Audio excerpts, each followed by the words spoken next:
penyemprotan hama Pak ya.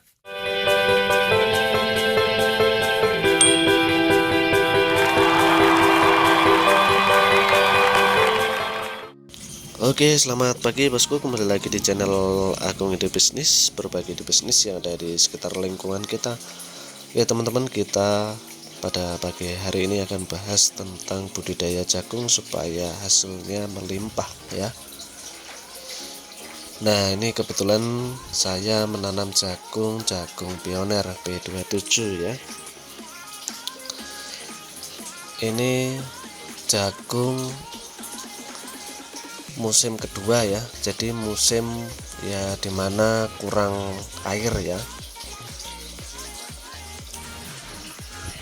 Bisa dilihat.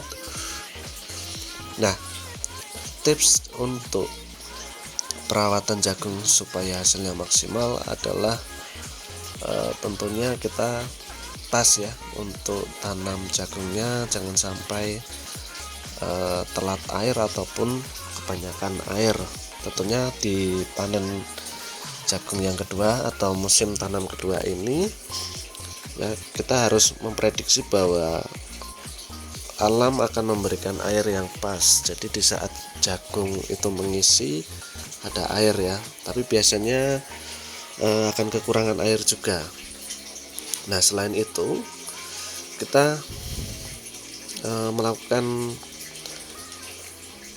pupuk dasar itu banyak ya. Karena apa? Karena sekarang itu banyak tanah yang rusak akibat penggunaan pupuk-pupuk kimia. Kita tidak pernah memperhatikan kualitas tanah yang kita tanami jagung.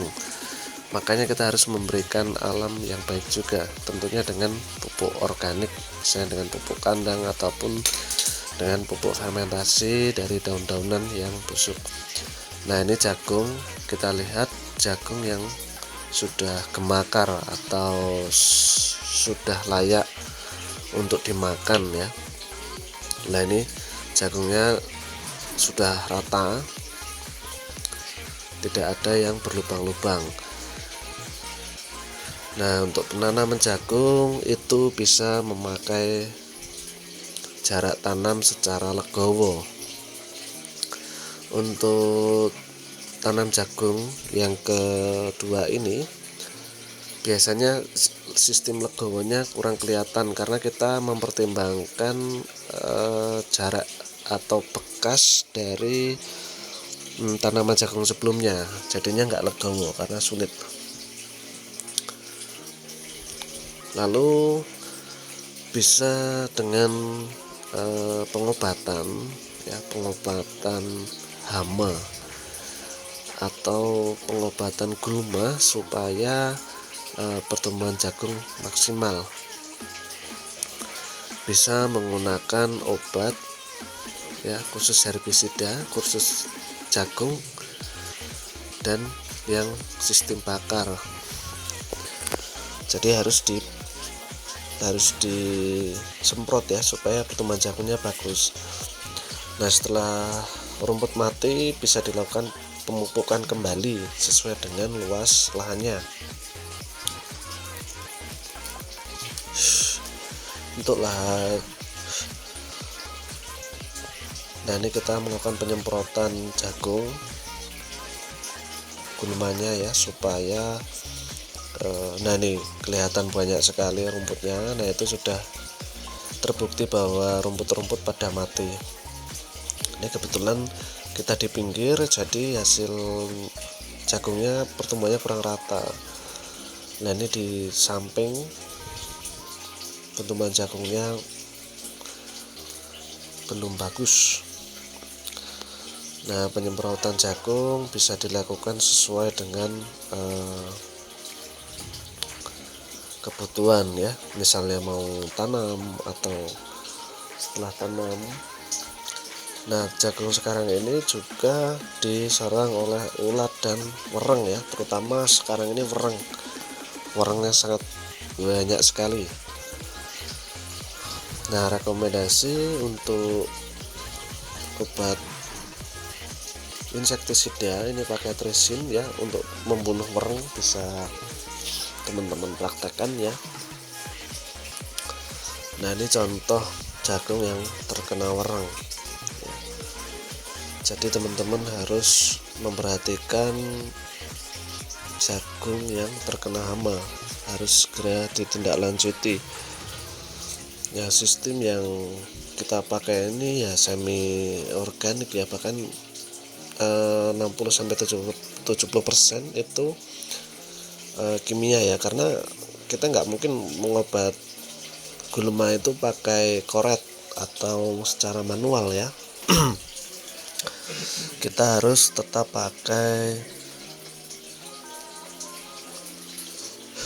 semprotan, pakai herbisida, karena kita nggak mampu kalau lahan 1 hektar 2 hektar mau dikoret mau berapa hari, kos biayanya lebih banyak ya.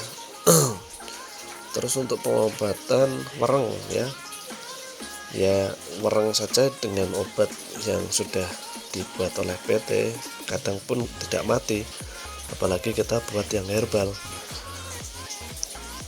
Saya beberapa cari referensi di YouTube ya, saya kurang percaya bahwa kalau pengobatan secara alami itu bisa mati, karena PT saja sudah merekomendasikan